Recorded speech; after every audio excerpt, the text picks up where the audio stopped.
Let's continue our contemplation on the spiritual significance of Navaratri. Today is day 5, and day 5 is for the Mother Skandamata. We worship and seek the blessing of Mother Skandamata so that she may bless us and fulfill all our dharmic desires and ultimately lead us beyond all desires to a state of desirelessness. Mother Skandamata is the mother of Subramanya. And Subramanya is known to be the leader of all the Devatas. And in the yogic tradition, Lord Subramanya is the um, Adidevata for the center of desire in us, which is the Swadhisthana Chakra, which is below the navel. So I won't get into that. But let's talk about just desire and fulfilling of desires and transcending desire. The demon, there was a demon called Raktabijasura, story of Raktabijasura, who is killed by the Divine Mother. And the boon that he has is, even if one drop of his blood falls on the ground, it'll create another demon, another Raktabijasura. So it's almost impossible to kill him because he keeps coming back again. Every time blood spills over, there are more Raktabijasuras that come up. The Raktabijasura refers to the desire. The human desire is such that each desire, in generic, you have a lot of desires, and the desire in trying to fulfill the desire, you get more desires. And even if the desire is fulfilled, it doesn't end there. It becomes the starting point for the next year, next fulfillment of the next desire, higher desire. Fulfilling desire and having desire is all fine. It's nothing wrong. It's just natural. But you must never forget the goal. Why do you have a desire? Ultimately, the desire is for something external and objective. Once you get that, you feel a sense of peace and happiness. To give you a simple example, you have a craving for some delicious food. You desire it. And when you get it, when you eat it, the mind becomes peaceful.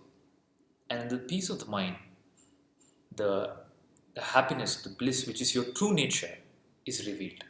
Just because the mind became peaceful, once you came in contact with that object, the mind becomes peaceful and your true nature is revealed.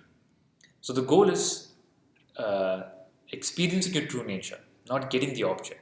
The part of getting the object is only instrumental. It is through getting the object you realize that your true nature of happiness and you experience it. But you associate it with getting the object. That's why again you crave for it. So spirituality is about understanding this game and putting an end to this game. Understanding that the objects are not giving me happiness. My nature is happiness, and it is revealed when my mind becomes silent. And my mind becomes temporarily silent when my desire is fulfilled. So in reality, the goal of all desire is desirelessness, because the goal of all desire is happiness, and happiness is your true nature. There's no desire required for happiness. In a true sense, you don't have to desire or seek happiness. It is your own true nature. All you need to do is figure out a way to consciously silence the mind. So Mother Skandamata is the one who blesses us. At one level, she blesses us with the desire, fulfilling the desires that we are strongly bothered by. Like you have a desire to get out of your the limitations of your survival. You have to reach a certain level externally. You need certain wealth. You need certain expansion. You need a partner. Various such desires are fulfilled, so that now you can focus on reaching a state of desirelessness, reaching a state of true happiness, unconditional, without saying, okay, these things have to be there for me to be happy. No. I am of the nature of happiness, and I experience my nature as true happiness. And regardless of what is happening externally, my inner state doesn't change. This is the blessing and wisdom that Sri Skandamata brings, and it is associated with Subramanya because Lord Subramanya is associated with the center of desire in us, which is the Swadhisthana chakra.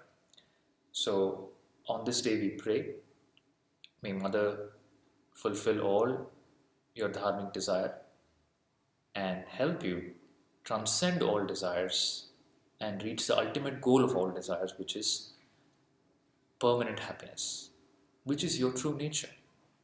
And you do not need anything from the outside to get there. And this you experience.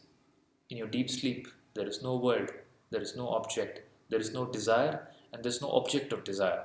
But you are at the peak of bliss in deep sleep. That's why your body rejuvenates, your body heals, your mind is refreshed. There is no competition, there is no comparison, because there is no other. There is none other than your true self, which is actually the reality. There is none other than Brahman, than the Supreme Consciousness. So all desire, in a way, is actually desire for God, because God is the nature of happiness, and that is your true nature. So you can't run away from it. You are actually seeking Bhagwan unknowingly. And where are you seeking? You're seeking outside. That's the only mistake that you're doing. But Bhagwan is your innermost being. And on reaching Bhagwan, how you do unconsciously in deep sleep, if you do consciously, that is known as enlightenment. So may Mother Skandamata lead us from begging for desire, begging for desires to be fulfilled on the outside, and lead us to the fountain of joy within. Lead us to the Bhagwan within.